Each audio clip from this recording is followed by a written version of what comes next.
Et si je vous disais que votre entourage et les télévisions sont en train de voler vos bénédictions? Entre les amis qui se plaignent constamment chaque jour, matin, soir, et les films qui ouvrent les portes spirituelles dangereuses sont en train de détruire votre foi, qu'est-ce que vous allez me répondre? La parole dit que la foi vient de ce qu'on entend. Et ce qu'on entend vient de Dieu. Maintenant, je vais vous poser une question. Qu'est-ce que vous entendez chaque jour? Qu'est-ce que vous voyez chaque jour? Qu'est-ce que vous recevez comme parole chaque jour? Parce que la parole dit quelque chose, que la foi vient de ce qu'on entend. On met l'accent sur ce qu'on entend. Qu'est-ce que tu entends? Cela veut dire que ce que tu entends, ta foi se base sur ça. Si tu entends la maladie, ta foi va se baser sur la maladie. Si tu entends la misère, ta foi va se baser sur la misère. Aujourd'hui, nous allons parler de 4 choses, ou 4 filtres que vous allez utiliser pour consolider votre foi. Ne laissez pas votre foi être à la merci de qui que ce soit. Sinon, la foi pour la réussite a des principes. Et si vous ne respectez pas ces principes, vous risquez d'être emporté par le monde. Nous vivons tous dans un monde, mais chacun de nous a son monde.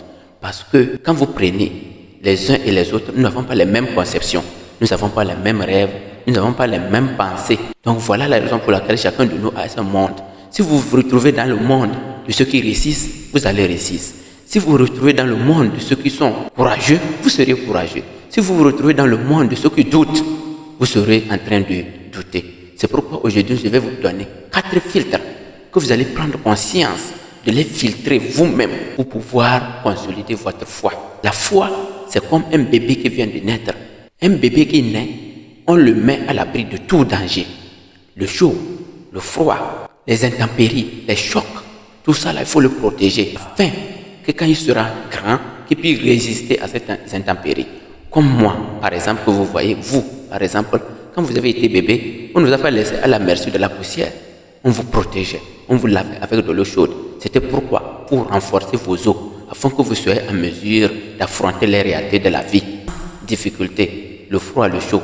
Donc, nous allons aussi donner les meilleures manières de consolider votre foi.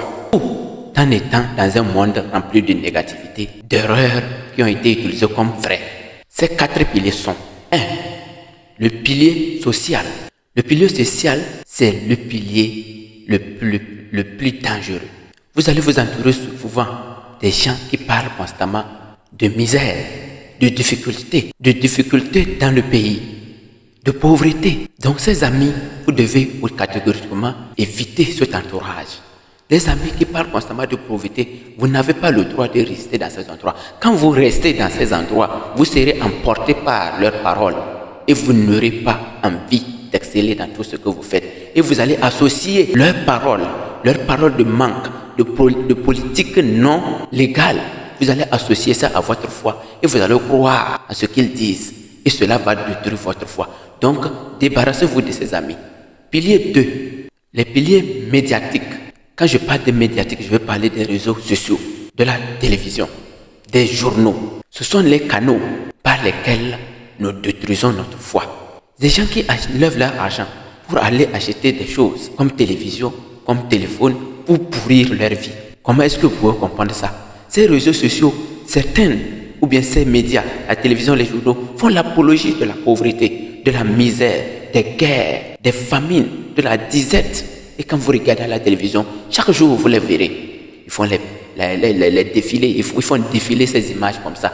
Et ces images, de manière inconsciente, vous les associez à votre vie. Et quand vous les associez à votre vie, tout ce que vous ferez n'aura pas d'impact positif dans votre vie.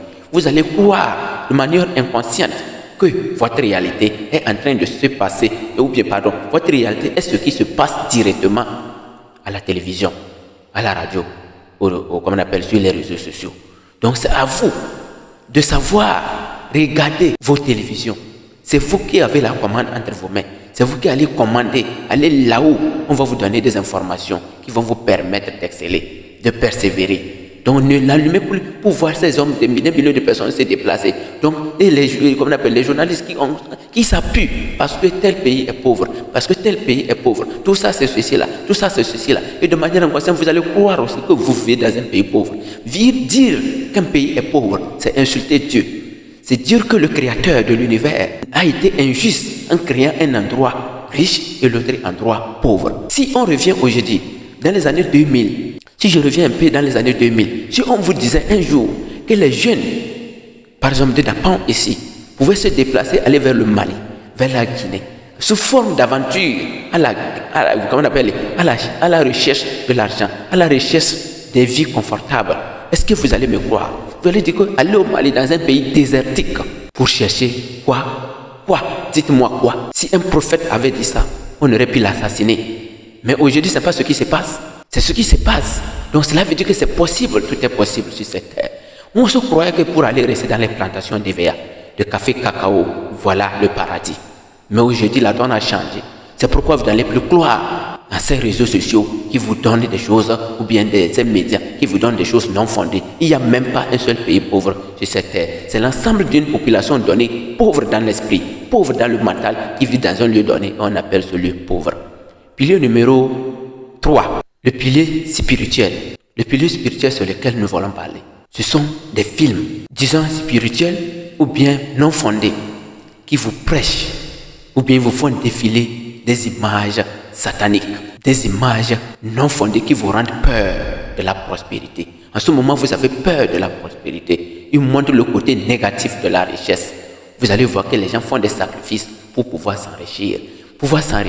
Pourquoi? Parce qu'ils ont abandonné le bon côté. Ils n'ont pas la connaissance. La connaissance est là. Dieu, c'est le propriétaire de l'or et de l'argent. Et vous êtes une créature divine. Et nul ne peut vous empêcher de réussir. Vous êtes des créatures divines. Nul ne peut vous empêcher de réussir. Quiconque vous dit le contraire, dites-lui qu'il a menti. Donc, c'est par ignorance, c'est par manque de connaissance que nous nous adonnons à ces trucs et nous perdons la vie. Ne vous laissez pas ces médias, ne vous laissez pas ces films que vous-même vous allez vous enlever toujours votre propre argent pour aller acheter, qui vont vous détourner de votre vision, qui vous montrent des choses illégaux pour s'enrichir, l'escroquerie, je ne sais pas. Tout, vous devez faire la part des choses et sélectionner ce qui est bon pour vous afin d'exceller demain. 4. C'est le côté même que je vais parler. Très important. C'est le côté mental. Là-bas, c'est ici. Le côté mental. Vous êtes entouré des gens qui vous rappellent constamment que vous êtes pauvre. Ils vous montrent par A plus B pourquoi vous ne pouvez pas réussir. Vous êtes dans un pays pauvre. Donc, ce que ce n'est pas possible. Ce mental va subliminalement s'installer dans votre esprit inconscient et vous faire croire que ce que les uns et les autres ont dit, c'est ça qui est vrai. Mais pourtant, c'est faux. C'est faux. Donc, ne vous entourez plus des gens qui vous rappellent que vous êtes issu d'une famille pauvre, que les systèmes politiques ont accaparé beaucoup de choses et de sorte qu'il n'y a plus assez de biens pour toute l'humanité. Le jour que le Créateur saura qu'il n'y a plus de biens pour toute l'humanité, c'est le jour-là que le monde prendra fin. Parce qu'il serait irresponsable d'avoir envoyé des êtres humains sur la terre qui ne sont pas en mesure de vivre ce qu'eux-mêmes désirent. Donc le jour qu'il y aura plus suffisamment d'eau, il y aura plus suffisamment de ressources, il y aura plus suffisamment de quoi que ce soit pour notre survie, c'est le jour-là que le monde prendra fin. Parce qu'un Dieu ne peut pas être là et être incapable de pourvoir aux besoins de sa famille, ni les politiques, ni les hommes d'affaires, ni les plus puissants de ce monde ne peuvent mettre fin à ta réussite. C'est faux. Ils ne sont pas capables. Et regardez, Bill Gates était là avant Elon Musk. Quand Elon Musk est arrivé, est-ce que vous avez entendu que la fortune de Bill Gates s'est diminuée? Non, c'est resté au même pied. Peut-être ça a augmenté et non diminué. Mais Elon Musk est venu escalader les choses. Est-ce que ça a diminué la fortune de quelqu'un? Cela veut dire que vous tous, vous et moi, nous pouvons tous prospérer au même pied d'égalité sans que personne ne soit vexé, sans que la richesse de l'autre ne diminue, sans que les biens de l'autre ne chutent. Ils te disent pourquoi? Parce que tes aïeux n'ont jamais été prospères. Si tes aïeux n'ont jamais été prospères, est-ce que c'est écrit quelque part que si ton aïeux n'a pas, et ton ancêtre n'a pas réussi quelque part et que toi tu ne peux pas réussir? C'est écrit où? C'est écrit où? C'est un manque de persévérance. C'est un mauvais entourage qui te fait croire à ça. Ne les crois plus. Lève-toi, persévère, sois tenace et les écluses s'ouvriront pour toi. Tu es né pour réussir. Tu es né pour prospérer. Tu es né pour manifester la gloire de Dieu. Il a dit que bien avant la fondation du monde, il te connaissait. Il te connaissait. Donc, n'écoute plus ces gens, comme on appelle, ces gens avec une mentalité négative qui te rappellent constamment que tu es pauvre. Ils te donnent des raisons que tu ne pourrais pas réussir. Je vais vous donner un bonus pour vous qui êtes arrivés jusqu'ici. Parce que les gens, on a constaté que les gens ne sont plus en mesure d'aller regarder des vidéos même de 10 minutes. Les gens ne sont plus capables. Je vais vous dire, c'est un côté très important qui va vous permettre d'avoir une meilleure santé. Vous savez, l'un de mes mentors, que j'écoute vraiment, lui, quand il publie une vidéo, sa vidéo peut faire quelque chose de 3 heures de temps. Dans l'avancée, vers la fin des vidéos, il donne des choses secrètes. Je vais vous donner quelque chose. À partir de maintenant, si vous avez des courbatures dans le dos, vous avez des mal, le matin vous vous levez toujours fatigué.